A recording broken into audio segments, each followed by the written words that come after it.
Hello दोस्तों, welcome है आपका यूट्यूब चैनल के ऊपर। आप देख रहे हैं वेटनरी हेल्थ। तो चलिए वीडियो शुरू करते हैं। आज की वीडियो में बात करेंगे हम प्रोलैप्स के बारे में। जो फूल दिखाने की दिक्कत होती है गाय या भैंस के अंदर, ये दिक्कत क्यों आती है, इसमें क्या सावधानियां रखनी है और कैसे इसका इलाज किया जाता है। जो मैं कुछ ज़्यादा चीज़ें नहीं दिखाऊंगा आपको, ज़्यादा इंजेक्शन नहीं बताऊँगा। जो बिल्कुल बेसिक चीज़ें हैं जो सच में ही इसमें काम करते हैं उसी के बारे में ही बात होगी। और जो प्रॉपर काम करते हैं और जिनका 100% रिजल्ट भी आता है, गारंटी के साथ फ़र्क भी पड़ता है, जानवर फूल बार बार दिखाने से हट जाता है, वही सब कुछ चीज़ें बताऊंगा, वही सब कुछ चीज़ें दिखाऊंगा। तो बने रहना वीडियो के एंड तक। चलिए वीडियो शुरू करते हैं। तो सबसे पहले बात करते हैं प्रोलैप्स क्यों आता है। सबसे पहले आपको रीज़न पता होना चाहिए कि प्रोलैप्स की दिक्कत क्यों आती है जानवर के अंदर, तभी आप इसका इलाज कर सकते हैं अच्छी तरह। और तभी आपको पता चल जाएगा कि हाँ, इसका इलाज कैसे करना है और किस दवाइयों से इसका इलाज करना है। सबसे पहले आपको जानना है कि ये दिक्कत क्यों होती है। ये दिक्कत होती है, सबसे ज़्यादा दिक्कत होती है कैल्शियम की डेफिशिएंसी के अंदर। कैल्शियम की कमी के कारण ये दिक्कत पाई जाती है जानवरों के अंदर, भैंस के अंदर। सबसे ज़्यादा दिक्कत पाई जाती है प्रेगनेंसी के टाइम। जब जानवर प्रेग्नेंट होता है, गाय या भैंस जब प्रेग्नेंट होती है, उस टाइम पे ये दिक्कत सबसे ज़्यादा आती है। प्रोलैप्स जानवर बार बार बाहर करता रहता है और आप उसको धकेलते रहते हैं, या फिर जानवर कई बार बैठा होता है तो प्रोलैप्स बाहर आ जाता है, और जब जानवर खड़ा होता है तो प्रोलैप्स अपने आप अंदर चला जाता है। तो इसका रीज़न क्या है, सबसे बड़ा क्यों होता है? ये होता है सबसे ज़्यादा कैल्शियम की डेफिशिएंसी के कारण। दूसरा किस वजह से होता है?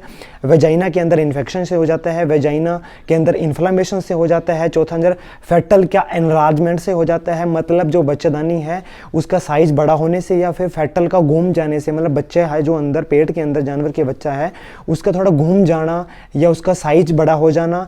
इस वजह से भी सबसे बड़ा रीज़न पाया जाता है कि ये प्रोलैप्स बाहर आ जाता है बार बार। तो ये चीज़ें जाननी जरूरी होती हैं, आपको पता होनी जरूरी होती हैं कि ये प्रोलैप्स क्यों बाहर आता है। सबसे बड़े थे ये रीज़न, आपको कारण पता चल गया है कि क्यों दिक्कत आती है।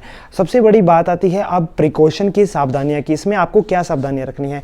सबसे बड़ी सावधानी आप में इस रखनी है कि जो प्रोलैप्स बाहर आता है, जब प्रोलैप्स बाहर आ जाता है तो आप उसको अंदर धकेलने से पहले उसकी सफाई होनी जरूरी है। अब बात आती है उसकी सफाई कैसे करें।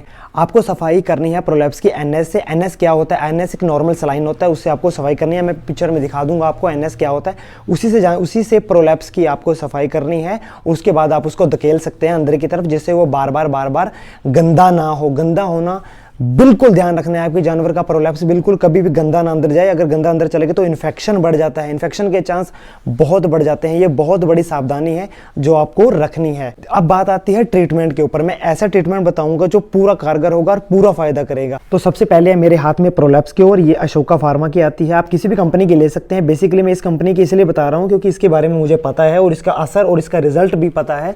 इसका बहुत कारगर रिजल्ट है। ये प्रोलैप्स के लिए ही, इसके ऊपर आप बने हुए प्रोलैप्स भी देख सकते हैं, फूल दिखाई दे रहे हैं जो, ये इसलिए यूज की जाती है प्रोलैप्स के अंदर क्योंकि स्पेशली रिकमेंड ही प्रोलैप्स के लिए की जाती है। इसकी डोज भी बता देता हूं जानवर को। इसकी डोज 15 ml सुबह शाम आप डायरेक्ट ओरली, मतलब मुंह में दे सकते हैं। 220-30 रुपए के आसपास आती है। ये सुबह शाम पिलानी होती है जब भी जानवर प्रोलैप्स की दिक्कत में हो। चाहे जानवर डिलीवरी के बाद प्रोलैप्स की दिक्कत आ रही है और चाहे डिलीवरी से पहले प्रोलैप्स की दिक्कत आ रही है, दोनों कंडीशन में मतलब प्रेग्नेंट एनिमल को भी दिया जाता है। दूसरा बात है, मेरे पास प्रोनेक की बोलस आती है। प्रोनेक की बोलस के अंदर क्या होता है, ऐसा खास क्या होता है प्रोनेक की बोलस के अंदर, जो यूज की जाती है प्रोलैप्स को ठीक करने में, प्रोलैप्स की दिक्कत में यूज की जाती हैं, क्योंकि इसके अंदर डाला होता है piroxicam and pitofenone hydrochloride and fenpiverinium bromide bolus. ये बेसिकली जो कंपोजिशन का मैंने नाम लिया है, जिस सॉल्ट का मैंने नाम लिया है, इस सॉल्ट का सबसे बड़ा बेनिफिट ये होता है जानवर को कि जो मांसपेशियों के अंदर सूजन आ जाती है, जानवर के यूट्रस के अंदर मांसपेशियों में जो सूजन आ जाती है, इन्फ्लामेशन आ जाती है, उसको कम करने में हेल्प करता है, जिससे कि प्रोलैप्स की दिक्कत बार बार ना आए, प्रोलैप्स जानवर बार बार ना दिखाए। दूसरा नंबर, जो सबसे पहले नंबर पे पिरोक्सीकैम होता है, ये पेन के लिए भी यूज किया जाता है कि जो जानवर को पेन होती है, इन्फ्लामेशन की वजह से दर्द महसूस होता है, वो दर्द नहीं होता। बार बार फूल दिखाने से जो दर्द महसूस होता है वो दर्द इससे बिल्कुल ठीक हो जाता है। इसलिए ये दवाई इतनी ज़्यादा इफेक्टिव है क्योंकि ये स्टिफनेस में भी, दर्द में भी, पेन में, स्वेलिंग में, सूजन में, हर चीज़ में काम करती है, जिससे कि बार बार प्रोलैप्स बाहर आने के चांस कम हो जाते हैं। तीसरे नंबर पे, जैसे मैंने पहले रीज़न बताया था आपको कि कैल्शियम की डेफिशिएंसी के कारण भी ये दिक्कत आती है, तो कैल्शियम की अगर डेफिशिएंसी जानवर में लग रही है, सबसे पहले ट्राई करना है कैल्शियम। डॉक्टर की सलाह के अनुसार इसके अंदर होता है कैल्शियम, मैग्नीशियम और ब्रोग्लूकोनेट इंजेक्शन।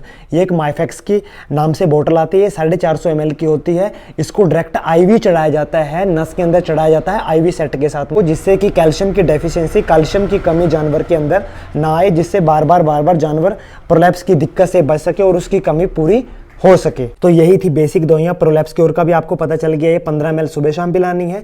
अब बात आती है प्रोनेक की। इसकी डोज में बता देता हूँ आपको, 2 बोलस सुबह शाम दी जाती है कुछ दिन लगातार, जिससे कि प्रोलैप्स बाहर आने के चांस बहुत कम हो जाते हैं, मैक्सिमम ठीक ही हो जाता है। ऐसी दिक्कत मैंने आज तक देखी नहीं है कि जिससे कि ये दवाइयाँ देने के बाद भी जानवर प्रोलैप्स बार बार कर रहा है, बार बार बाहर आ रहा है और प्रोलैप्स ठीक नहीं हो पा रहा है। ऐसी बहुत कम कंडीशन होती है। तीसरे नंबर पर माइफेक्स की बोतल आती है। ये 15 दिन के टाइम पीरियड के बाद रिपीट करनी होती है। अगर एक बार चढ़ा दें बोतल तो कम से कम 10 से 15 दिन बाद ही डॉक्टर इसको रिपीट करते हैं, बार बार रिपीट नहीं करते। और इसको हम रिपीट कर सकते हैं 5 से 10 दिन, मतलब बार बार दे सकते हैं 5 से 10 दिन के लिए। और इन बोलस को भी 5-10 दिन के लिए लगातार दे सकते हैं। अगर आपका डॉक्टर ये रिकमेंड नहीं करता तो आप देसी चीज़ें भी दे सकते हैं। वो देसी चीज़ें मैं आपको बता देता हूँ कि वो देसी चीज़ें आपको क्या देनी है कि जिससे कि जानवर बार बार फूल ना दिखाए। देसी चीज़ सबसे इफेक्टिव चीज़ है। उसको तेल दें। तेल कितना देना है? 100 से 150 ml सरसों का तेल दें, हर रोज दें। सुबह शाम भी दे सकते हैं 100 से 150 ml। साथ में उसको बेसन दे सकते हैं 100 ग्राम। बेसन को तेल में मिक्स करके अच्छी तरह सुबह शाम 3 से 4 दिन के लिए लगातार दीजिए। साथ में सबसे मेन चीज़ है जो देसी देनी है वो है नींबू, लेमन। हाँ, लेमन का बहुत अच्छा सोर्स होता है जानवर के अंदर ठंड रखने के लिए, वो यूज़ की जाती है। ज़्यादातर प्रोलैप्स के केस में इम्यूनिटी के लिए भी यूज़ की जाती है नींबू। तो नींबू 7 से 8 नींबू दिन में एक बार जरूर दें, जिससे कि प्रोलैप्स मैक्सिमम चांस है बिल्कुल ठीक हो जाएगा और बार बार प्रोलैप्स की दिक्कत आपको नहीं आएगी। अगर आप चैनल के ऊपर नए हैं तो सब्सक्राइब कर लीजिए इस चैनल को, ताकि आने वाली इन्फॉर्मेशन वाली आपको प्रॉपर रीजन वाली वीडियो आपको इस चैनल के ऊपर मिलती रहेंगी। Thank you so much from veterinary health.